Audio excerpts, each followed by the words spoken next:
Society has always led us to believe having our period makes us feel we're sort of a bit weak, and actually it's the opposites. So the first few days of 1 to 6, that's the early follicular phase of your cycle, including your period, you're actually at your strongest. You're primed to take on stress and adapt. So that's the time in your cycle, those first 6 days, when you can be doing higher intensity work, resistance training, heavy lifting type stuff.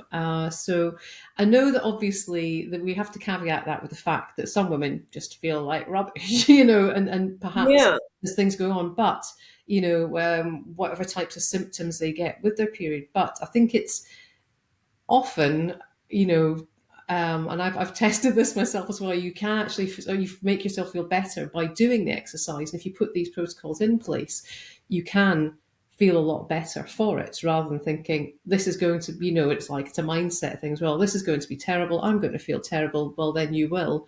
But whereas later on in the cycle, so as you get to days sort of 15 to 21, and that's the sort of early luteal phase, estrogen and progesterone start to rise, and that's the time when you kind of your stress resilience is lower, our immune system is maybe a bit more pro-inflammatory, and so that's a good time to sort of dial it back a bit and do a little bit more of the steady state aerobic workouts and moderate training. That's so fascinating.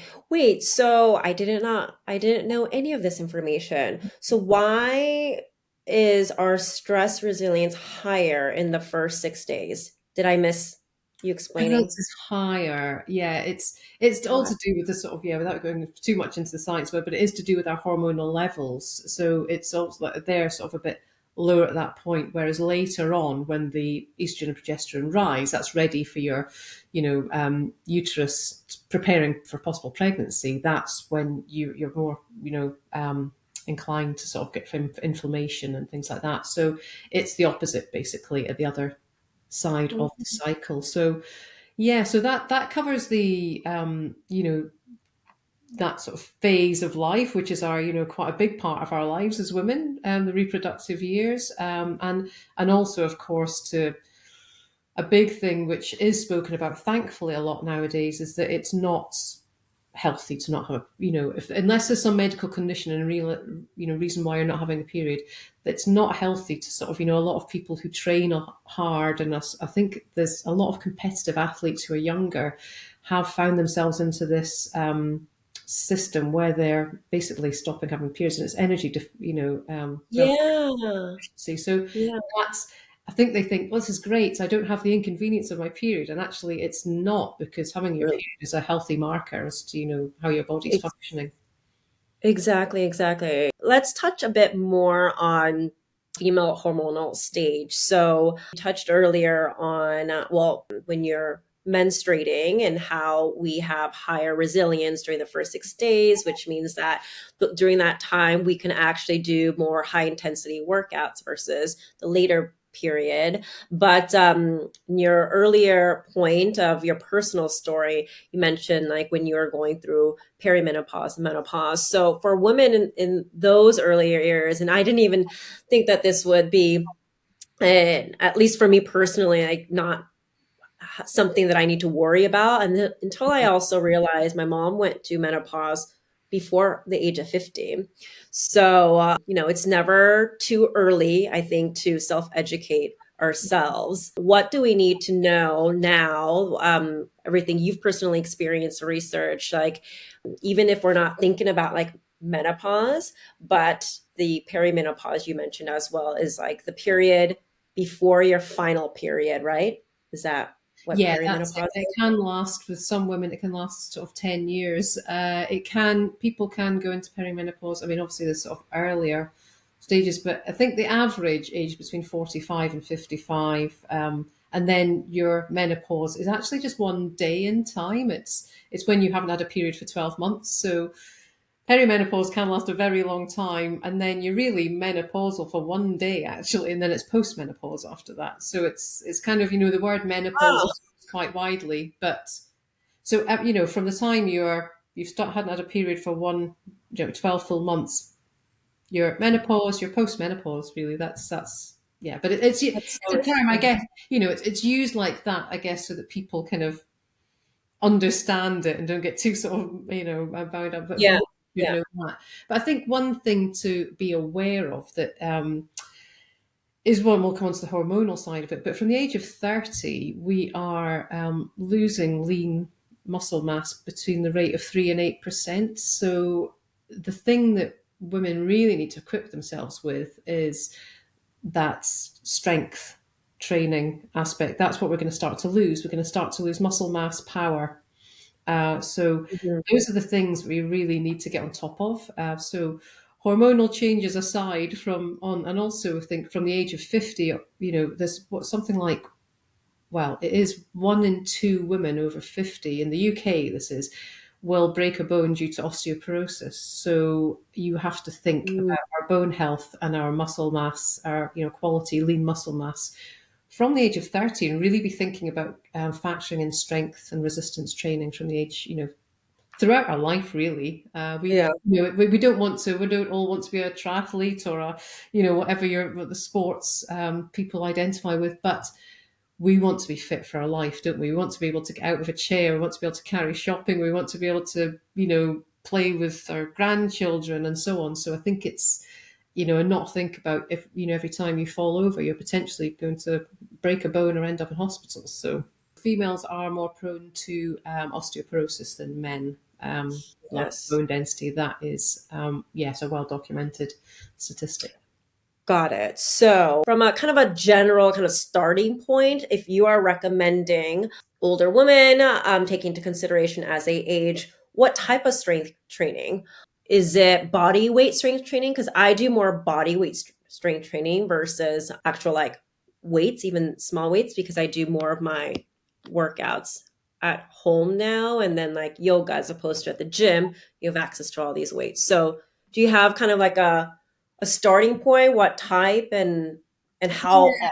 So really, we want to be doing some sort of resistance or strength training 2 to 3 times a week. Now, I think that what I'd like to say around this is that there's sort of 4 pillars, which I'll come on to, of the type of training we should be doing, and particularly I'm going to Okay. focus on, as we. It's good to get into the protocol now, but I'm going to focus a lot on my sort of particular area, which is perimenopause and menopause, because that's where we're all heading eventually. And these training protocols can be done in short, bite-sized things. So everything I mentioned can be done in about Yeah. 20 to 30 minutes. Yeah. So if we're looking at strength training 3 times a week, we are, yes, and absolutely, we'd factor in injury history, any other factors around pre-existing conditions, and everything done within a safe environment. But you would fine to start on body weight, but really as we start to move into these sort of 40, 45 plus years, we need to be challenging that more. And the power aspect is really coming from real strength training, which is heavy lifting. And it is something that you can do 5 to 6 reps of. It's not, like body pump or Mhm. body pump licensing, let's mills on me. But it's, that kind of thing which you're doing for maybe 2 minutes and you're lifting away with small weights isn't actually doing what it needs to do. So it is the real strength training which actually helps with that neuromuscular stimulation. That's what's going to help with the lean muscle mass. So, and it's quite often as well, the real key movements we need to do are things that use multiple joints and muscle groups. So deadlifts, for example, or squats. So and these sort of movements are mimicking everyday life. I think that's the important thing. Yes. I Oh, see that's a good point. someone in the gym the other day, a male trainer actually taking a woman through a workout and getting her to do loads of bicep curls. And it's not, I always think that's kind of, yeah, it's functional, lifting like that, but it's not. I think some people focus on this as like a vanity, looking vanity. Yeah. And when I'm saying that, you think, well, 5 to 6 reps, that what is heavy to you at 5 to 6 reps? And that's, how you'd phase it in. You wouldn't say to somebody, I want you to deadlift 50 kilos or whatever, but you'd sort of start to phase it in. It's all about getting the movement right to start with, of course, and then you phasing in the weight. So you might want to start at something you can do 10 to 12 reps of at a certain weight, or doing it at body weight only to get the movement. But then ideally what you're aiming towards is this, and you're doing about 3 or 4 sets of them. So that's not, a lot of time if you're doing maybe 4 or 5 movements in your workout. Going back to your point about, bodybuilding, I think some people think strength training, oh, I'm going to end up like, you don't want to be like this sort of really muscle bound, big sort of bulky, Yeah. Want to have bulky. And it's not. I mean, if we were to look at the kind of regime that bodybuilders put themselves through, it's a, not only are they spending a lot of time in the gym, it's more than 20 minutes 3 times a week, that's for sure. They're also usually on a very, very high protein diet. They're doing all sorts of other things to work in with that. It takes a lot of work to look, yeah. like a bodybuilder. So that's not something that is going to happen. That's not something to worry about and put you off doing it. So that brings in the strength side of things. I can, if you want to go on to the other parts of what's important. I do, but I do want to ask a follow-up, like Mhm. personal question then. So, do you think, for me personally, I am, how old am I? 43. I needed to stop for a second. I'm 43. I do a combination of HIIT and ab workout, 5 days, 5 to 6 days a week, every morning for that 20 to 30-minute window as well too, because I've learned that it's not necessarily the length of time that you exercise, but like the intensity or how you're maximizing.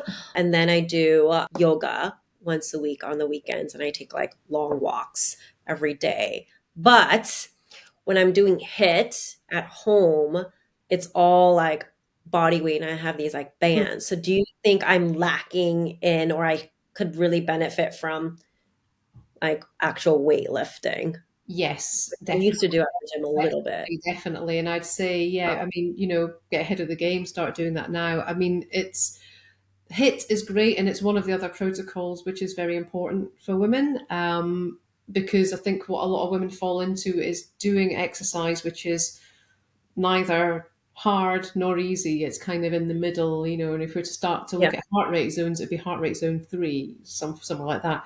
Whereas actually, HIT is great because it gives you that high intensity. And if it is high intensity, like you're saying, maybe 20, 30, 40 seconds, then you're getting a recovery.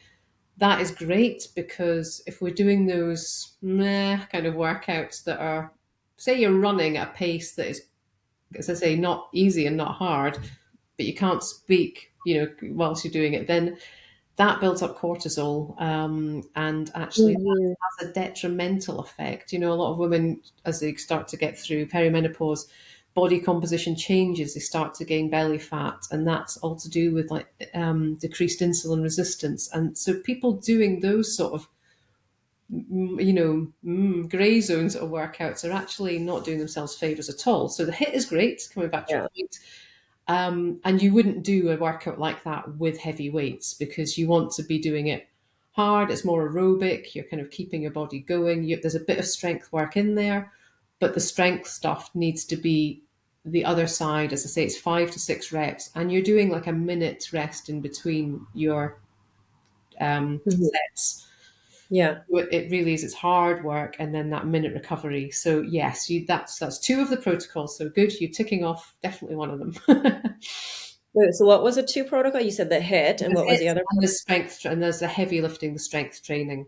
So they should Well, be, I haven't done, yeah, I yeah, said I haven't, I used to, but that was what I was asking recommendation. And I yes, wanted to thank you for also explaining, and I liked how you use the terminology like gray zone. If you're doing kind of like the moderate, it's really not actually healthy. And the reason why I actually created this type of like a workout regimen for myself is when I learned from David Sinclair again that and it ties into your point about the gray zone. It doesn't. It's just moderate. Like HIIT actually, because of the intensity, it gets our body into this hypoxic state. So when we need a little bit of stress to strengthen yeah, our resilience, and which actually helps to increase our longevity. So that's when I realized like, oh wow, there's so I thought it was more for vanity, but so I like your point too about how I feel like the prescription you see online, it's more about the vanity aspects of either losing weight or looking better. But I think the way I like to now look at it when I was learning how there's so much more impact on our longevity and vitality, to me, that's more important. So because I want to be just as like healthy and vibrant and energetic at hopefully 80 and not just living. And that's why I also liked your point about recommending things that help you to increase your movement or still do the same type of like functional movements Yes. so that you won't be strained when you're, let's say at 70, if you want to pick up your grandchild, but Mhm. be able to still do it without losing breath or whatnot. Yeah, exactly. And you see, I mean, we all see people that sort of, can't get out of a chair. And I think, I like to sort of think maybe I'm sort of adopted some good genes of my parents as well, who are 80 and 83. And my dad, I mean, they're still very active. My dad plays table tennis, goes to the gym, goes swimming, and is, 83. And I think that's Amazing. what, what is your image when you say an 80-year-old. I mean, I don't want to be that person that can't get out of a chair or lift up, your grandchild or whatever. So absolutely. So, looking at your own protocol. So if you're doing your HIIT, one thing I'd say as well is, which you seem to be doing right, is try and do that in the morning. Try and do intense exercise in the morning, because our cortisol Oh, levels are naturally quite high then, and we should work with them. Whereas as the day goes on, they start to sort of decline, because they're getting us ready for bedtime, our natural sort of cycle. If we oh, increase that intensity again at the end of the night, you could try a little experiment yourself. If you do, I see some okay. people, and I'm always telling them off, don't do that at 8 o'clock at night.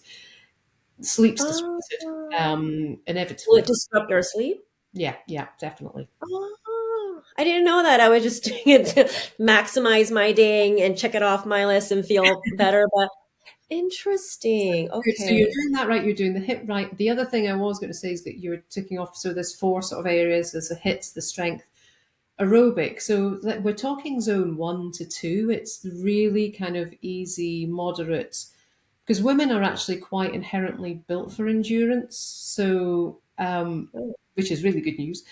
So actually, when you're doing that, that's the other end. You've got your hard, and then you've got your easy, and that should be easy. So if you're going for a bike ride or a run or a walk, then it's that kind of conversational pace. It is quite, ticking over that sort of aerobic side of things. got And then the it. final thing, Yeah. well, apart from all important rest and recovery, which we'll come on to, is plyometrics. And it's a word that kind of strikes fear into a lot of people, I think. They think, oh, what's that? What's that? Yes, I'm So familiar. that's box jumps. Yes, a box jump is a plyometric exercise, but it's anything that's multi-directional. Now, running Multi-direct. doesn't count, unfortunately. So why plyometrics is actually we want to challenge the bone, the joints, by going multi-directional, because that helps with bone turnover, which is also helping towards your bone density. It's also good for proprioception, a word that I managed to get out properly. Where you are in space and time. Okay. And what do you mean? Can I stop you? What do you mean specifically? I mean, I think I know what multi-directional mean, but specifically, can you apply it here? What does it mean specifically? Yeah, so it is where you're kind of moving in different planes. So if you think about, are you aware with like hop skater jumps, or hop? When you see people sort of speed skating, but it's not, Yes. jumping from side to side. So that would be good. Skipping with a Oh, skipping rope is actually, because there's a bit skipping of rope. multi-directional. Running tends to be quite linear. Linear. Yeah. Yeah. Whereas Uh, and jumps, you can do jumps. If you're a person that wants to jump onto a surface, and that could be any height, but also jumping off like a small box also counts as well. yeah. Oh, I So, did that when I worked out at a gym before. Oh, okay. So what are other sorry, I didn't mean to interrupt you there, but so what would be other examples of plyometric exercises? yeah, so those ones would be, say, jumping off a box, skipping with a skipping rope, like jumping rope. So the more then in the skater jumps side to side as say one, but then you can do lunge jumps. You know, when you're in a lunge and then you switch. It's a little bit more of a challenge. Oh yeah, some of my HIIT routine from the instructors have that in there. Oh, so that would be okay. Yeah, so those sort of things. So those are the real. If you then you can and actually, again, you know, you wouldn't need to do a plyometric workout every week, but you could combine it into, as you say, your HIIT training. You could do it. I quite often recommend it for, you know, so I coach some ladies who are doing like triathlons, or doing training for running events. I'll say, well, try and do some of that plyometric work as part of your warm up. So you just kind Oh, of it's a warm up. so it doesn't need to be, you know, lots of that a week, but it's just kind of trying to incorporate it in. Around like the menopause. So I want to make sure that we don't miss any important things on that topic. Did we address like how we should approach our fitness regimen, like during the perimenopause phase to the menopause phase?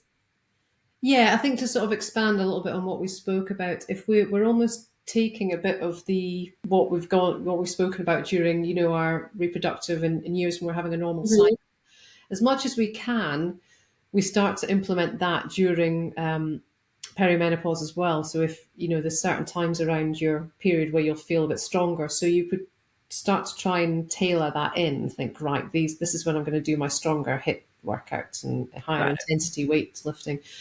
But it is those really are the four protocols that we do need to be sort of changing it. up. I Okay. think particularly the strength thing is the key one. If you're to pick one out of all of those four, I mean, ideally you do all of them, but I think one would be just need to keep on top of that strength side of things because that's the one that's going to start to go into, you know, a I rapid see. decline. I see.